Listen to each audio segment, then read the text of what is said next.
my name is Tim Fallon. I'm here with AMP Electric Bicycles to talk to you about the AMP Aran. I think for most people, riding a bicycle is really exciting. The exercise portion of bike riding is great if that's what you're looking for. But there's a certain aspect to riding a bicycle of any type that involves speed and wind that this bike gives you just with the twist of the throttle.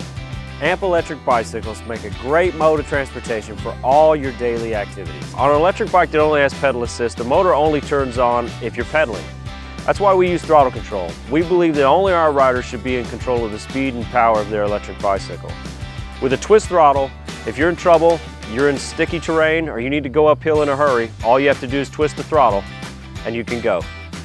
Unlike other electric bikes that may have a small battery and a small motor, this AMP Aran has a 250 watt motor and an 8 amp battery.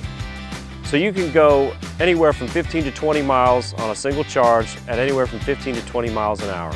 When it's time to charge the battery, you have a choice. You can either charge the battery in the bike, or you can remove the battery and take it with you to charge later. We want every home in America to have an AMP Aran bicycle. That's why we're doing this crowdfunding campaign. We're coming to where the consumers are to offer them this incredible value at a wholesale price. Because of our experience, we're able to bring you a high quality, dependable product with a great warranty very quickly. Back the AMP Aran, check out our rewards, and don't miss an opportunity to have a ton of fun.